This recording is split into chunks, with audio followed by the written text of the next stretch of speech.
The school bell rang softly in the warm afternoon light. Children hurried past the gates, their laughter drifting into the trees. Near the wooden fence by the path, Bam was waiting patiently. The moment he saw Ayla, his tail began wagging so hard his whole body wiggled. "You waited for me," Ayla said, kneeling to hug him. Bam gave a happy bark, as if he would never miss a day.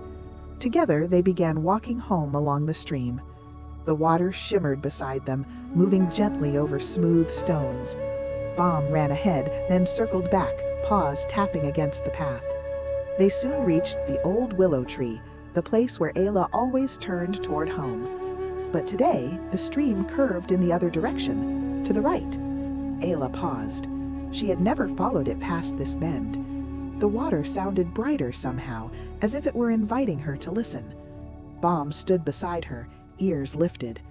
"Let's see where it goes," Ayla whispered. They stepped onto the narrower path. Tall grasses brushed softly against Ayla's sleeves. The village sound slowly faded behind them. The stream widened as it moved forward, catching the sunlight in flickers of gold. Bam splashed into the shallow edge of the water and jumped back quickly, surprised by the coolness. Ayla laughed. The trees began to thin, and suddenly the world opened. Before them stretched a wide meadow filled with tall green grass and wildflowers in every color. Soft purple blossoms swayed beside clusters of tiny yellow flowers. White petals fluttered in the breeze like small drifting clouds. The stream widened gently through the center of the meadow. A small wooden bridge crossed over it, old but steady, and beside the bridge stood a flour mill built of warm stone. Its wooden wheel rested quietly against the water. The mill looked old but cared for. A thin trail of flour dust clung near one of the small windows, as if it had been working not long ago. In the distance, sheep grazed peacefully across the meadow. A few cows lifted their heads slowly, watching Ayla and Bam with calm, curious eyes. The meadow felt alive, but not busy, just open, just peaceful. Bam ran forward into the tall grass, disappearing for a moment before popping back out again. Ayla followed, her fingers brushing against the wildflowers. She spun once in the open space, her laughter carried gently by the wind. They crossed the wooden bridge carefully. The wood creaked softly beneath their steps. On the other side, Ayla found a smooth, flat stone near the water. She sat down. Bam lay beside her, finally still.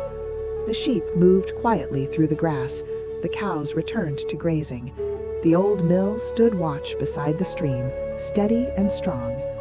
Ayla watched the water flow beneath the bridge. She had walked beside this stream so many times, but she had never known it led here, to this wide meadow, to this quiet bridge, to a mill that sometimes worked with the rhythm of the water. The world felt larger than it had that morning. After a while, Bam nudged her hand, asking to play again. Ayla gathered a few fallen flower petals and let them float into the stream. They ran along the edge of the water. They lay in the grass and watched slow clouds drift across the sky. Time felt softer here. When the light began turning golden, Ayla stood up. "We should head back," she said gently. They crossed the wooden bridge once more. The sheep barely noticed them leave. The mill remained still beside the water, waiting for the next day it would turn again. As they walked back toward the willow tree, the familiar sounds of the village slowly returned. When they reached home, Luma was in the garden. "You look as though you've been somewhere new," she said softly. Ayla nodded. "The stream turns, and there's a meadow with sheep and cows and a flour mill." Luma smiled in a knowing way. "Ah," she said quietly, "that place still stands." "You've been there?" Ayla asked. Luma nodded. "The mill works when the water is strong enough. It has always been part of the village." Ayla looked back toward the distant sound of the stream. "I didn't know the stream went that far," she said. Luma placed a gentle hand on her shoulder. "Water always finds a way forward," she replied, "and so do we." That evening, Ayla stood by her window. In the distance, she could hear the steady murmur of the stream. It no longer felt small. Beyond the willow tree, beyond the bend, there was a meadow waiting. Tomorrow, she thought, We might walk a little further."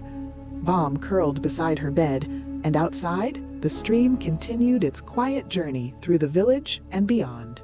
And so, the sun slowly sets over the little village.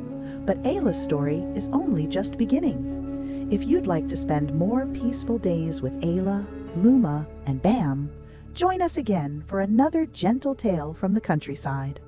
Subscribe to follow Ayla's journey and turn on the bell so you never miss a peaceful story. Until the next gentle morning,